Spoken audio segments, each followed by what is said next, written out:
Last week, Casey Neistat announced his latest venture.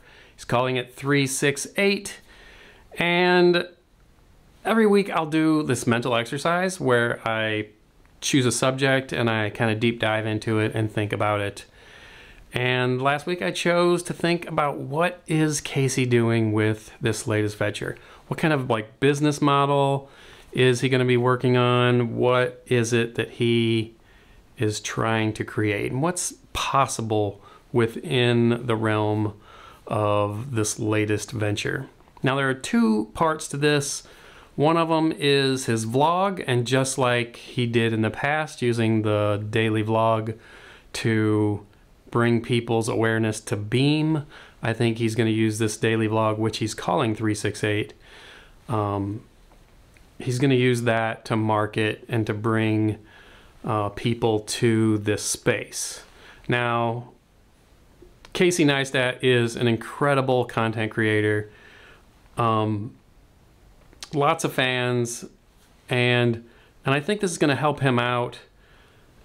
And he's doing it a little bit differently. I think it needs to evolve a little bit more, of course, but to make this more sustainable, I think that he needs to bring more people in. So he has his one friend coming in, and he is helping edit. Of course, there's a lot of stuff they need to work through to figure that out, streamline it, and create systems.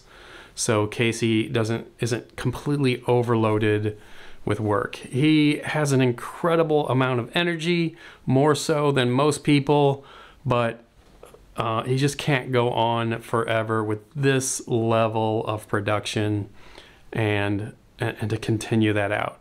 He's going to have to farm that out to a few people. And I think he's going to need more than one editor, ideally 2 or 3, so people can go on vacation, they can work on their own projects, they can have that time to have that mental reset.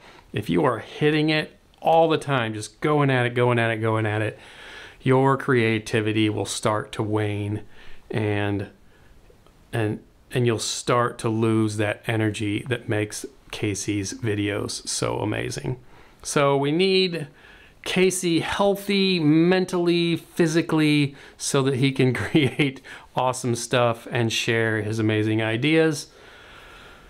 And getting more people in there to help him create the vlog is it's completely necessary, I think, at this point. Yoon Olsen was doing a daily vlog also. He, from the get-go, brought in another person because Yoon wasn't really a filmmaker at the time. I think he's come a long way, and they make really great content, but it has always been a collaborative process. And I think Casey needs to kind of go that way in order to scale this process. He's only one guy. If everything's revolving around him, then this venture kind of becomes a little scary. A lot of entrepreneurs, when they focus everything around them and their specific skill set, it's a risky business to have. It takes a long time for many entrepreneurs to realize that you have to step out of yourself and create systems in order to operate outside of yourself. So when you just can't be there, that there's still content being created that still fits within the Casey Neistat arena, but everything isn't just sitting on his shoulders 24/7. Because if it is, then let's face it, he's going to overload himself in a couple of years and then have to take a break, have to have that hard reset. So I think it's a good idea to bring people in, and I think he's going to bring in more people. And I have a feeling that those people might be coming out of the other half of what he's doing, 368, the building, the workspace. So what that is it's the offices where Beam was located before CNN bought it. And those offices that place is huge. It's, for New York City to have that amount of space is pretty incredible. I have no idea what the rent is on that, but it's got to be in the tens of thousands of dollars. So he's going to have to bring in income in order to make this sustainable. So what things can he do to make this co-workspace work? Now, if you're unfamiliar with co-work spaces, the basics are people can rent an office space, they can use the common area, they can come in and rent a meeting hall for 4 hours or an hour. And it's just a place for a lot of like business people and startups to have a little bit of an office space, even if they're doing most of their work at home or somewhere else. It's kind of a community office building that's shared by a bunch of different enterprises. And that's exactly what he's wanting to do here, but instead of for businesses per se, it would be a co-working space for content creators. So podcasters, YouTubers, any kind of media type people, musicians. And Casey loves people that create. So to bring them all together in one space would be pretty incredible. I think that's pretty exciting to me to think that you could have a space that you could bring the creator community together. And I think that's what he wants to do, but how do we do this and make it economically viable? So a lot of, like around here, there's co-working spaces that have some studio space in them, and you might have 4 hours a week with your membership or 8. There might be 2 days, or depends on your membership of what kind of access you have to the facility. You might have a monthly 1 hour meeting room thing, but those spaces can be $350 to about $700 a month. And I'm sure in New York City, it's a lot more expensive, depending on what you have access to. But I'm sure he's going to do at least 2 podcasting studios, possibly recording studios in the basement, because I know he's talking about bringing musicians into the space. But that's something where you could have technical people there, and say your podcast is slated for on Tuesdays from 9 to 7 or 9 to 7. That'd be a long podcast.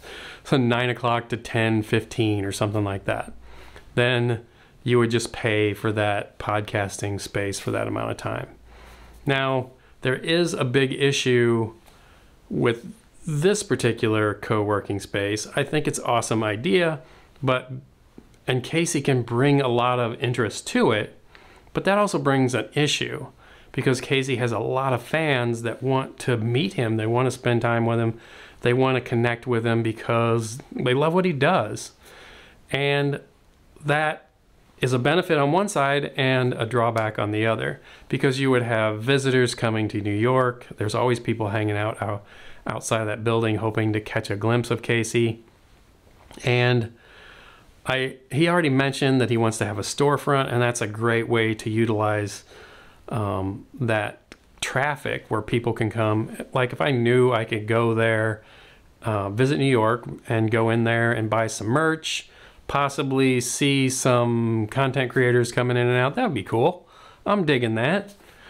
But I think where a lot of co-creator spaces can just rent out a place to just anyone for an hour or 4 hours or whatever, I don't know if that's going to be quite possible in this space. I could be wrong, but it seems like there's too many fans that would just pay $50 to have an hour so they could go in there and see if they can meet some YouTuber. And I think the fans would be too disruptive to the people that are in the space that are paying, a monthly rate in order to use this space. It's just, it would be too disruptive to their process and what they're trying to do. It would be disruptive to the people that are in there creating. And that is the people that Casey is really trying to to help out.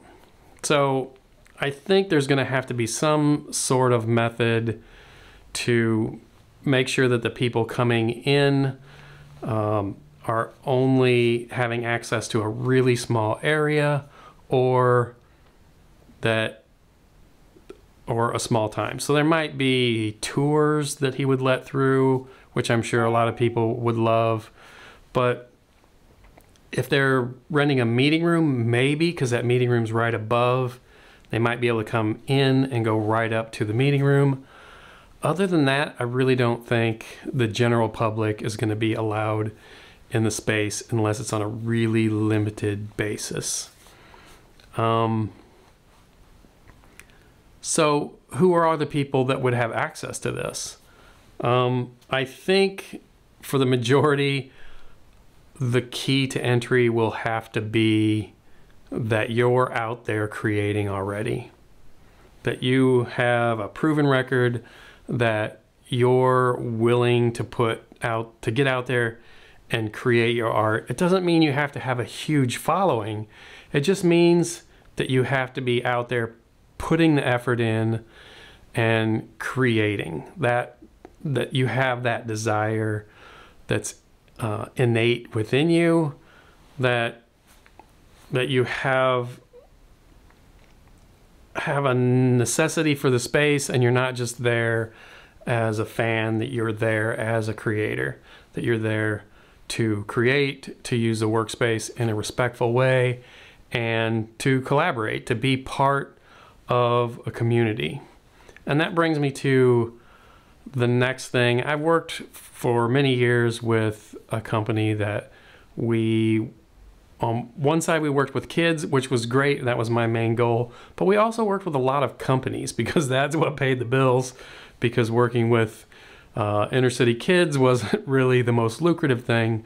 So we'd have to bring in some businesses, and we would work with businesses in order to kind of help rewrite and structure their business culture, because a lot of times business cultures are broken, and there's ways to like mold that business culture. And I think this is going to be one of the huge keys in making this space work, and that is to create a culture really under Casey's guidance, but there's going to have to be someone there in the trenches that is there all the time, or a few people that really believe in this culture and understand how to maintain that.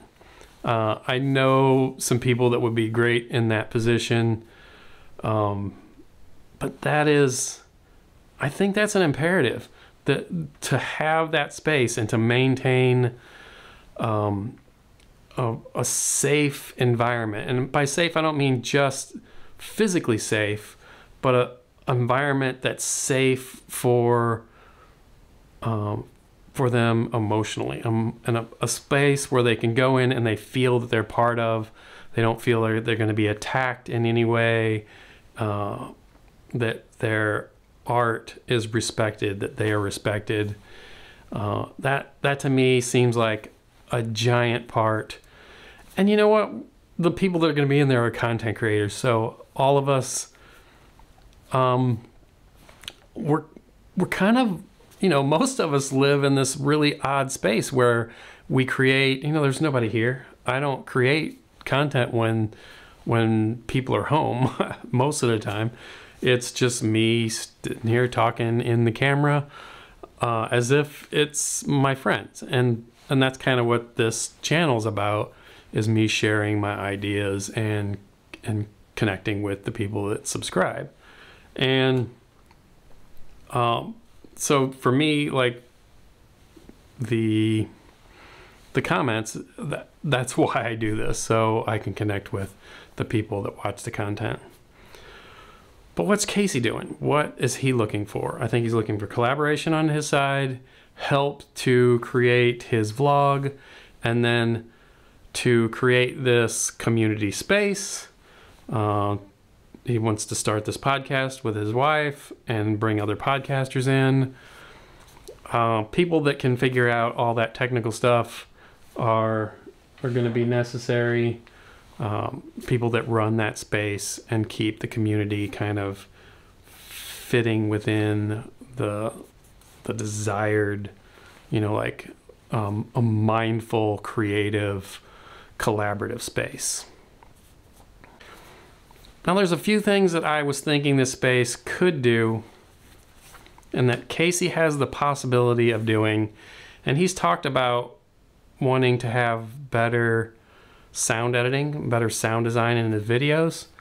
And he's talking about bringing musicians in. So one of the things that I really think he could pull off is to have a subscription music source that content creators could use on their stuff. And I think Casey could like set a different standard on what videos feel like, and he can almost direct the direction of the way music goes online. And I know he doesn't have 100% control, but there are a lot of people that respect and watch Casey and want to use the same kind of music, and they want to have that same kind of feel and vibe, even if they're still operating in their own kind of in their own style. A lot of people want to have that music, and I think something like, I use Artlist. I can't remember off the top of my head what some of the other ones are, but there's quite a few of these subscription-based music sources. I really think Casey could utilize this space to bring musicians in to create that. And if you're a fan of Casey and you wanted to go and support him, one way of doing that would be through a subscription to this music service. So I think that's something he's never mentioned, but I think that's highly possible for him to pull off in conjunction with this space. So what are some of the other things that I think he could do? I think he could have classes there. Obviously, he could have classes or workshops, but it would be really cool to have a process where you bring in some young people and you have a boot camp. So maybe you come for a week and you come to that space. It's really intensive. You take some classes and then you go out and create. You come together, work on projects, and create something every day during that week. I can see that would be pretty awesome. I think a lot of people would love to take their summer vacation, go to New York, and take a 1 or 2 week boot camp. That sounds pretty fun. I think a lot of people would love to do that, and I think it'd be a great way for people to learn some of the ins and outs of being a content creator. Another thing I think he could do, and I don't think he would do it on his channel, but that is to have a channel for the co-creator space. So a 368 channel, 368 Broadway, or something like that, where people that do work in the space maybe have a short run series of like 6 shows, and they create their stuff from this 368 community and share it on a single channel. And that might be another way to like supplement some of the funds using not just AdSense, because AdSense is a tiny part of people, what they make. Like Casey doesn't, a lot of his videos aren't monetized, and a lot of that is because of music. He has used music in there that wasn't licensed, and then that money goes to the people that create the music. And I think he just doesn't monetize some of the videos, but I think he realizes that the true value isn't in AdSense. That's just a tiny little piece. For him, it is speaking engagements and he makes probably a majority of his money doing that. I'm not sure, but I'm sure that he makes quite a bit of his income on speaking engagements, and that does take away from his time creating, but it also feeds his time creating because he has a lot of travel time and he can utilize that to make videos. Like in the first week he did, one of them was a travel day where he flew out to Canada and did one engagement and then just flew back. So on, like, if he shared his audience or had his audience move over to also to a channel specifically designed for this creator community, and when people came in and did a boot camp, maybe they share the videos on that channel.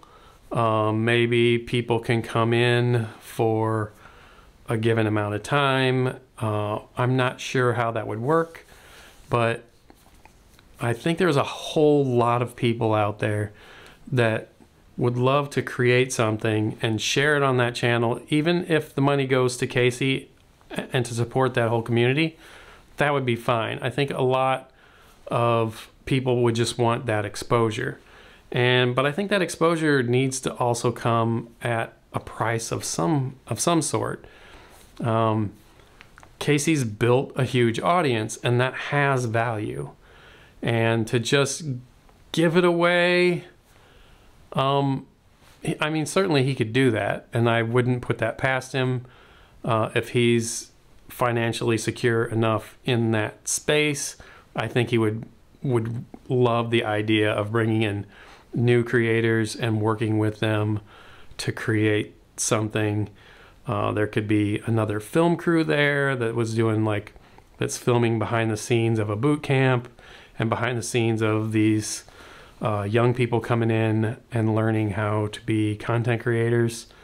And it could be just, I think it would be pretty amazing to have a channel that has the behind the scenes, has some of the knowledge, and it wouldn't all have to be fed from Casey specifically. It would help in the scaling where Casey could just set it up and bring in some people to run it. I think that would be pretty awesome way of scaling up, about getting more videos out there that his fans would love, getting content out there that relates to what it is he does and what he's really good at. I don't even know if I covered everything. I had taken some notes, but I just kind of went off script and just discussed some of the ideas that I've been thinking about over the past week. I'm pretty excited to see how this pans out and to see if any of my predictions about music and a community channel and how access is going to be granted to that space, how that's all going to work, is pretty interesting to me. And I have a pretty good record of looking at things, examining them in the beginning and seeing how pieces fall together. So about a year from now, maybe I will revisit this video and see what has transpired, what has become of 368. That's all I have for you today. I love you all, and I'll see you in the comments.